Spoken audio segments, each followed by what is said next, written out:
Alors on va voir le système du texte à encoche ou forme à encoche. Vous faites un nouveau document Illustrator.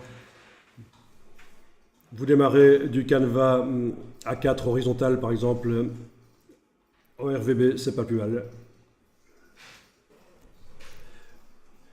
Et alors vous allez taper 3 lettres qui feront partie de notre logo en fait.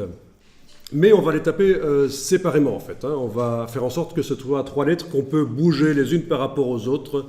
Donc vous allez d'abord avec l'outil texte cliquer et taper une des lettres. Vous revenez avec la flèche noire. Vous cliquez avec l'outil texte une seconde fois. Voilà. Et puis une troisième fois, ça nous fait 3 lettres qu'on va agrandir et manipuler pour faire une espèce de logo.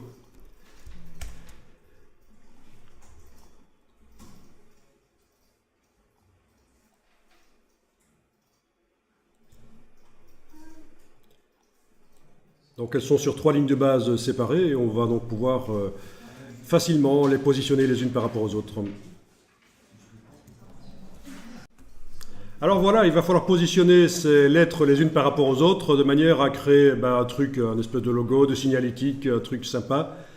Mais bien entendu, on a très vite un problème avec ça. C'est que quand on les superpose, ça devient illisible. Donc la solution, c'est bien évidemment de leur mettre un contour blanc de manière à rendre la chose plus lisible.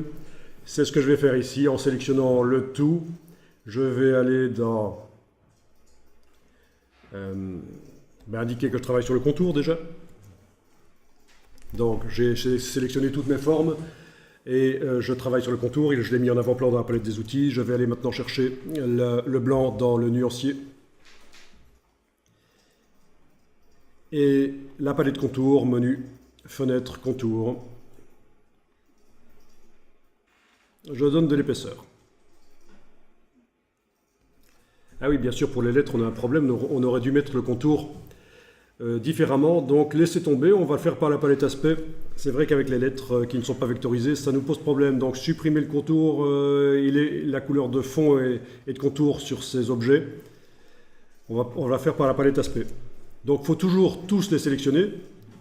Jusque-là, c'était bon. Sauf que dans la palette des outils, vu qu'on a des caractères qui sont encore modifiables, il faut supprimer la couleur de fond et de contour. Et aller dans la palette aspect, ajouter un nouveau fond. Comme on a fait tout à l'heure, donc il y a quelques temps. Ajouter un nouveau fond, voilà. Le contour vient avec, le contour va être blanc. Voilà, je donne une épaisseur au contour. La différence par rapport à ce que j'ai fait juste là il y a 30 secondes, c'est que le contour, je peux le faire passer en dessous du fond pour qu'il ne déborde pas sur le dessin des lettres. On avait vu ça la fois passée. Très important de ne pas affiner les lettres en leur mettant un contour qui déborde.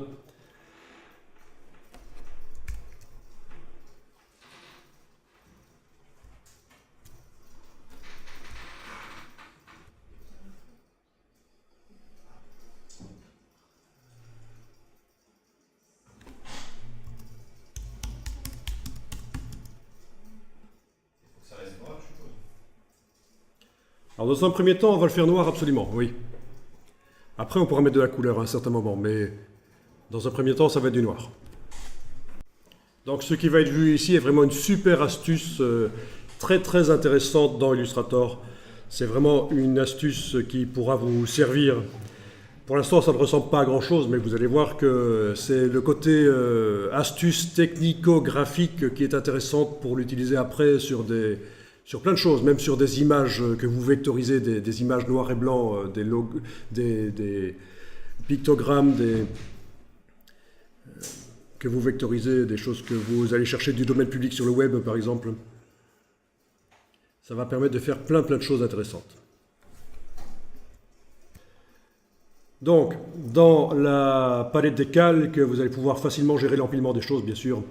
Palette des calques, on n'a pas créé de calque, par contre on a un calque qui a bien sûr des objets à l'intérieur. Donc allez chercher la palette des calques et déployer le calque. Voilà. Alors l'idée ce serait peut-être de faire passer les triangles en dessous des lettres.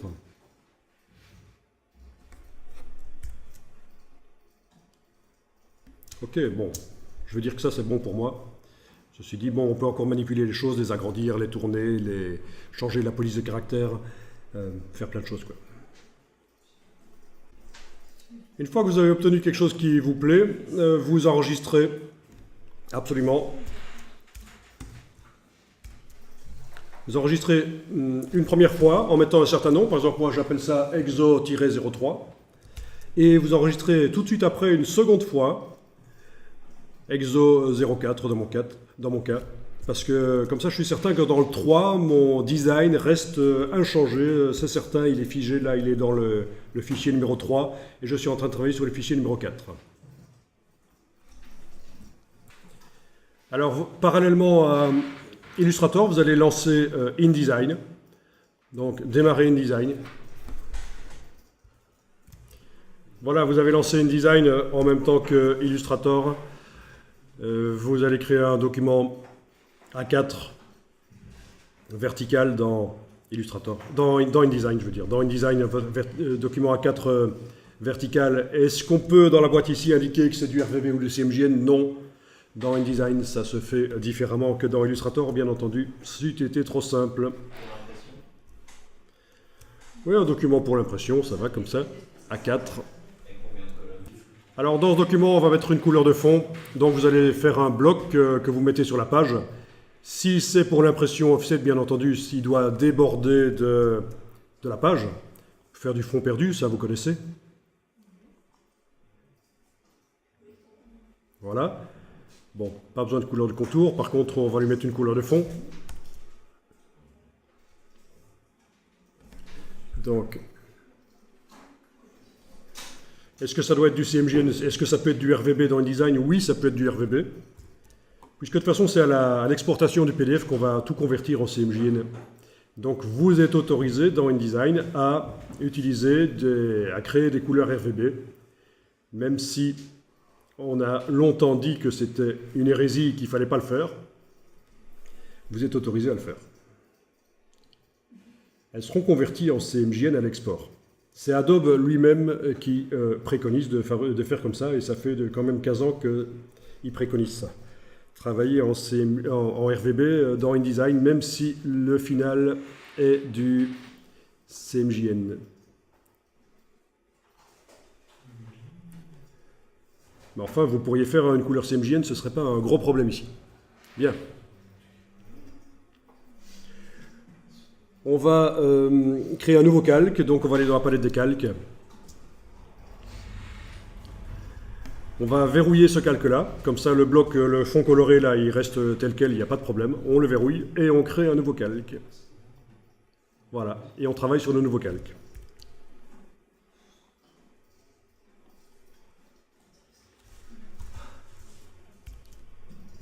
Donc le document ici, il est à la fois RVB et CMJN. On est dans InDesign. C'est pas la même chose que dans Illustrator.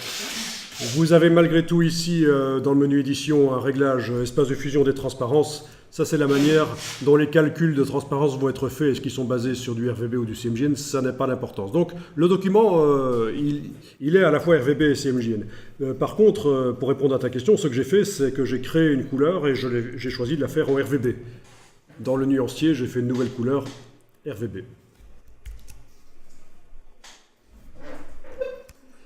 Et alors, vous allez maintenant importer votre logo Illustrator. Donc, on est bien d'accord, votre bloc coloré, vous ne pouvez pas le sélectionner. Il n'est pas sélectionné, vous ne pouvez pas le sélectionner parce que vous avez verrouillé le calque 1 sur lequel il se trouve et vous êtes en train de travailler sur le calque 2. Donc, autrement dit, je n'ai pas envie que le logo arrive dans le bloc. Il va arriver dans son propre bloc. Fichier importé, et on va chercher là où il se trouve le document Illustrator. Et on le met à la dimension qu'on veut, et voilà. Voilà, oui, pour redimensionner le logo, vous connaissez, c'est du InDesign. C'est-à-dire que beaucoup de personnes qui ne connaissent pas InDesign râlent, pestent contre InDesign, parce que quand ils essayent de prendre la flèche noire et de redimensionner comme ceci, en fait ça recadre. J'annule, commande Z. Pour redimensionner, c'est l'outil de transformation manuelle ici de InDesign. Avec la flèche noire pendant que vous redimensionnez, c'est encore mieux. Et voilà, vous avez un espèce de titre pour votre magazine ou flyer ou quoi, ça peut être bien. Donc utilisez bien, pendant que vous redimensionnez, utilisez l'outil de transformation manuelle. C'est du InDesign basique, c'est la première chose que j'explique dans InDesign. Voilà, et vous savez que vous pouvez passer en preview avec le W, donc, ou la petite case aperçue. J'ai évidemment mis la palette des outils en 2 colonnes parce que j'aime bien ça, parce que historiquement c'était comme ça. Mais voilà. Donc on a un problème quand même, c'est ces traits blancs qui ont servi à faire un design intéressant sur notre logo, on voudrait qu'ils soient en fait maintenant transparents. Il faut qu'ils soient transparents. Donc on va aller travailler le logo un peu dans Illustrator pour que ce qui est blanc là devienne du transparent et qu'il n'y ait plus que le logo en noir en fait. Donc de retour, sans évidemment fermer InDesign, de retour dans Illustrator, on va aller travailler les choses. Donc pour bien comprendre ce qu'on va faire, on va faire apparaître temporairement la transparence dans Illustrator, parce qu'en fait le blanc qu'on voit là de la feuille du plan de travail là, c'est de la transparence en réalité. Donc menu affichage, afficher le damier de transparence. Affichage, afficher le damier de transparence. Et là, vous remarquez qu'on a de la transparence partout et qu'on a des contours blancs, bien sûr. C'est ce qu'on voit dans InDesign. Alors, ce damier de transparence, il est assez ennuyeux parce qu'il fait mal aux yeux. Vous pouvez, comme dans Photoshop d'ailleurs, modifier son aspect. On va aller faire ça rapidement. C'est dans le menu Fichier, Format de document. Fichier, format de document. Vous avez ici possibilité de passer en grille grande, couleur moyenne. Ensuite, vous pouvez même cliquer sur un des 2 échantillons de couleurs et le faire ressembler un peu plus à l'autre.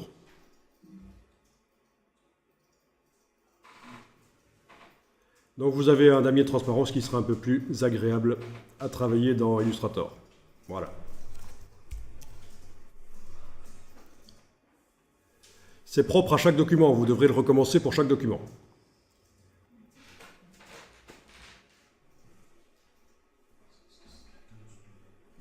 Ok? C'est quand même plus sympa comme ça, je pense, hein, que le damier qui vibrait un peu tout à l'heure. Bon, quoi qu'il en soit, on veut que ce qui est blanc là devienne transparent. Il y a plein d'opérations à faire, c'est compliqué et ça marche pas bien. Donc voilà la solution, quand vous avez ce genre de choses, vous sélectionnez tout et vous allez transformer ça en une image. Donc tout doit être sélectionné, toutes les formes, vous faites un CTRL A et vous allez dans le menu Objet, pixelisé. Donc on transforme en une image notre œuvre d'art là. On a gardé une version vectorielle dans un autre fichier, je vous rappelle, au cas où. Hein. Est-ce qu'on doit faire l'arrière-plan blanc ou transparent? Ça n'a pas d'importance, parce que de toute façon, vous pouvez le laisser blanc. Vous allez voir pour la suite, ça n'a pas d'importance. Résolution, choisissez une résolution assez élevée quand même, 300 pixels par pouce, c'est bien. Si votre logo est grand comme ça sur votre feuille A4, s'il est tout petit sur la feuille A4, vous allez devoir aller à une résolution plus élevée, autre, et vous tapez 600 par exemple. Mais bon, il est quand même assez grand sur la page A4, donc 300 c'est suffisant. D'accord. Vous ne cochez surtout pas ceci, parce que je le dis parce qu'il y en a qui parfois cochent ça et c'est la cata après. On ne coche pas, créer un masque d'écrêtage.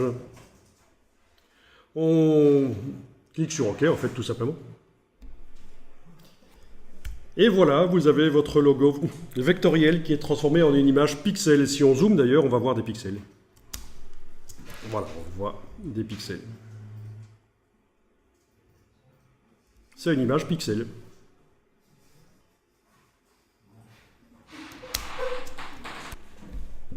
Donc le but ici est au final d'obtenir un logo noir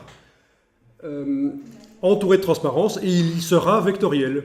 Donc quelle est l'étape suivante? Le vectoriser bien sûr. Vous avez votre image qui est là dans Illustrator, vous allez dans le menu Fenêtre, Vectorisation de l'image. Fenêtre, Vectorisation de l'image. Vous cochez la case aperçue.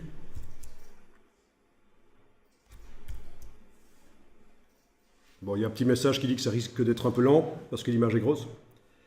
Alors, très important ici, dans les paramètres avancés de la vectorisation, vous allez cocher une option qui s'appelle « Ignorer le blanc ». Du coup, votre logo, son blanc disparaît.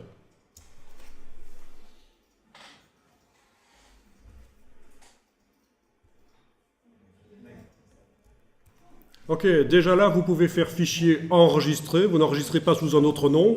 Vous mettez simplement à jour le fichier sur le disque dur, fichier enregistré. Et quand vous retournez dans InDesign, on va voir ce qui se passe si on fait la mise à jour sur ça. Donc, dans la boîte lien, je fais la mise à jour et on va voir ce que ça donne déjà là. Mais il y a un petit boulot en plus à faire dans Illustrator parce que si on veut donner des couleurs différentes... En tout cas, voilà, ça fonctionne là. Vous avez votre logo en noir et transparent. Donc, dans InDesign, pour faire la mise à jour, il faut aller dans la palette lien, menu fenêtre lien, sélectionner l'image et cliquer sur l'icône de mise à jour.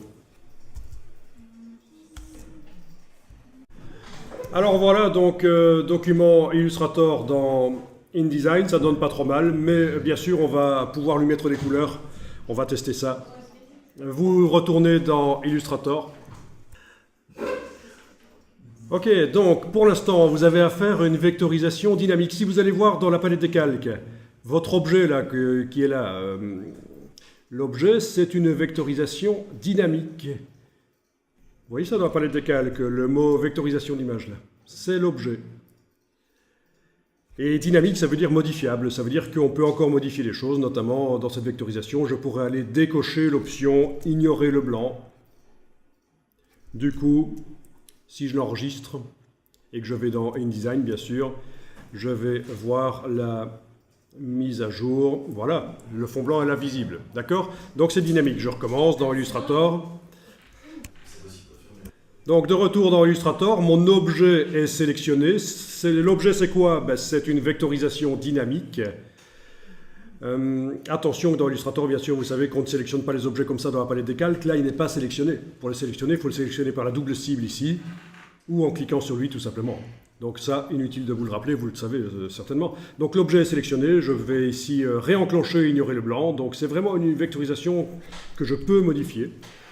Quand j'enregistre le fichier et que je vais dans InDesign et que je fais la mise à jour, voilà, c'est à nouveau un logo sans fond blanc. Donc on est d'accord, c'est une vectorisation dynamique modifiable. Bon, ici, il n'y a pas grand-chose à modifier parce que c'est juste des formes noires avec un fond blanc, mais quand vous avez affaire à des photos, c'est intéressant que ça reste modifiable. Il y a plein de paramètres qui pourront être modifiés, les angles, les tracés, etc., le nombre de couleurs. Mais bon, ici, on peut dire que c'est bon. J'ai mon logo noir sur fond blanc. C'est à ça qui ressemble. La version pixel du logo, quand elle est vectorisée avec cette option ignorer le blanc, elle ressemble à ça et ça me convient particulièrement. Je vais donc sortir de la vectorisation dynamique et revenir à des vecteurs que je peux manipuler maintenant. Et pour faire ça, il faut aller dans le menu Objet, Vectorisation de l'image, et il faut demander Décomposer. Objet, vectorisation de l'image, décomposer. Dès que je vais enclencher décomposer, vous allez voir que la boîte vectorisation va devenir grisée. Ce ne sera plus une vectorisation. Dans la palette des calques, à la place du mot vectorisation d'image, ce seront des objets vectoriels. Ce ne sera plus de vectorisation. Donc, objet, vectorisation d'image, décomposé. Voilà, comme prévu, la boîte est devenue grisée ici, plus rien n'est accessible. Et à la place du mot vectorisation de l'image, ici dans la palette des calques, j'ai des objets, des tracés. Visuellement, c'est resté la même chose. Donc, vous allez pouvoir sélectionner avec la flèche noire et mettre une autre couleur de fond, par exemple. J'ai cliqué sur les vecteurs avec la flèche noire, c'est tout le groupe qui s'est sélectionné. Je mets la case de fond en avant-plan. Et avec la palette nuancier, je vais pouvoir aller chercher donc une autre couleur.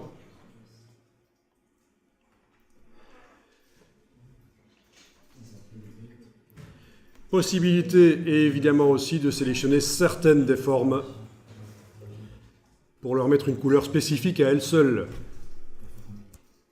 Voilà. Donc pour sélectionner une des formes, bon, il y a plusieurs solutions, comme toujours. Soit dans la palette des calques, je clique sur la petite cible, hein, pas cliquer sur le nom, ça ne sert à rien dans Illustrator, pour sélectionner un objet ou l'autre, mais c'est parfois un peu compliqué. Ou alors j'utilise l'ancien système, la flèche blanche avec un signe plus. Il faut aller la chercher là, derrière, l'outil de sélection directe progressive. Alors regardez l'astuce, si vous ne connaissez pas, vous entrez dans le menu. Vous allez jusqu'à la ligne verticale ici. Ça détache la palette. Vous avez en permanence les choses comme ça. Tous les menus de Illustrator comme ça peuvent être détachés grâce à la petite ligne verticale. Ok, ce qui nous intéresse, c'est la flèche blanche avec un signe plus. Quand vous cliquez sur une forme, elle se sélectionne entièrement. Vous pouvez lui mettre la couleur que vous voulez.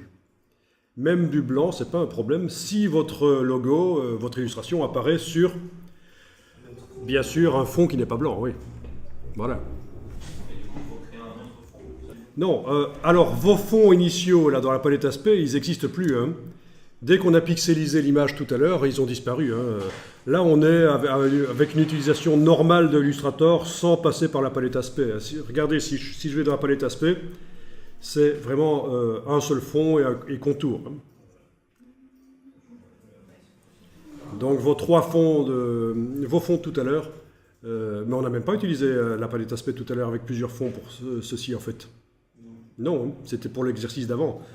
Donc voilà, donc palette aspect, tu n'es pas obligé de t'en soucier ici. Voilà. Alors, il y a quelque chose que j'ai oublié de vous dire, bien sûr. Entre le moment où vous utilisez la flèche noire sur l'objet et le moment où vous utilisez la flèche blanche plus, il faut avoir cliqué à côté pour tout désactiver et venir cliquer sur la forme qui vous intéresse. Ah oui, il faut passer d'abord par un état où rien n'est sélectionné, en fait. Alors, je rebondis sur le problème que tu as eu parce que c'est vraiment utile pour tout le monde. Dans la palette des calques, vous avez donc un groupe qui a été créé quand on a annulé la vectorisation, quand on l'a décomposé en fait. C'est entouré des petits signes inférieurs et supérieurs pour indiquer, je vous rappelle, que c'est Illustrator qui a fait tout seul cet objet-là, hein, quand vous avez demandé de décomposer. Alors, le problème que tu avais, c'est que le groupe était sélectionné avec la flèche noire. Par exemple, quand on clique sur l'objet, ça sélectionne le groupe. Hein. On voit bien la double cible ici. Et dans la palette aspect, il y a un fond qui avait été mis,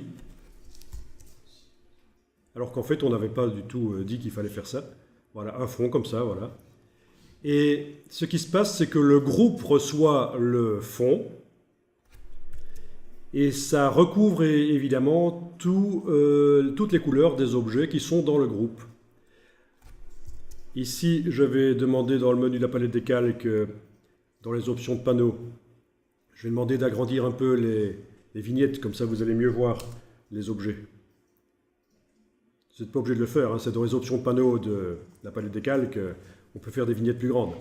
On a donc un groupe ici qui a reçu un aspect, ça se voit parce que la cible est maintenant grisée.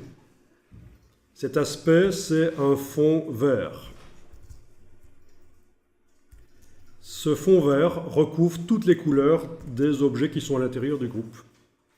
Donc ce que j'ai dû faire chez toi pour s'en sortir, c'est supprimer, d'abord sélectionner vraiment le groupe et supprimer le fond vert ici.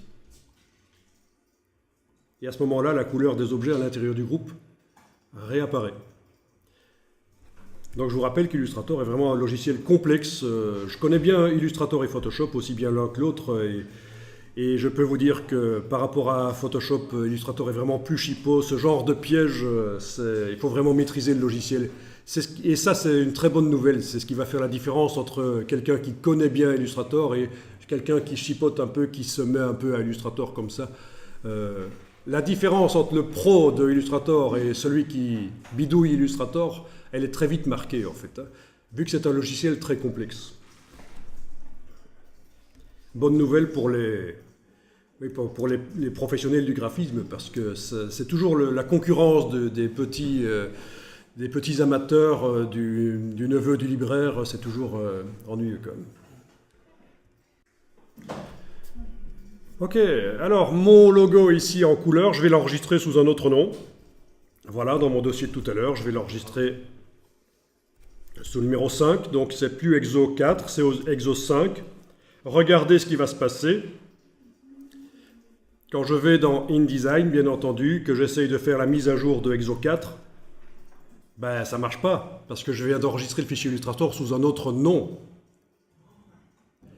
Mais c'est pas grave. C'est des choses qui arrivent. Et puis vous pouvez aussi enregistrer sous un autre nom. Donc ce que vous allez faire ici,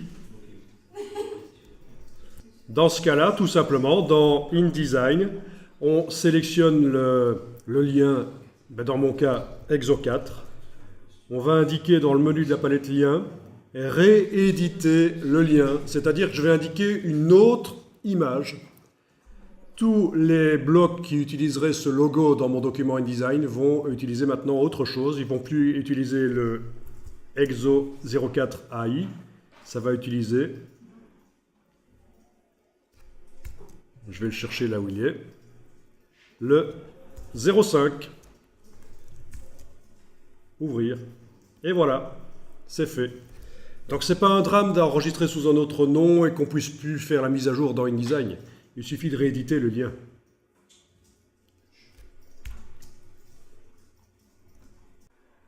Alors, dans InDesign, quand vous zoomez sur votre logo, peut-être qu'il est pixelisé comme ceci. Vous savez d'où ça vient? C'est parce que InDesign vous montre des versions basse définition de vos images que vous importez. Si vous voulez que ce soit en haute définition, il va falloir demander menu affichage, performance d'affichage, et vous allez devoir demander à la place d'affichage standard, vous demandez affichage de qualité supérieure, et là vous voyez votre vecteur correctement.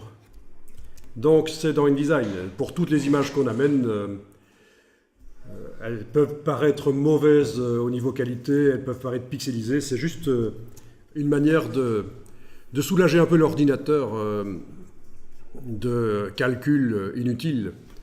On voit les images en basse définition en fait.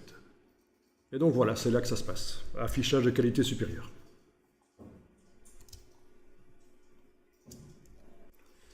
Voilà, vous avez donc vu comment faire rapidement un système graphique à encoche, puisque c'est des encoches. Vous avez par exemple le T là qui descend dans le triangle et qui fait une encoche.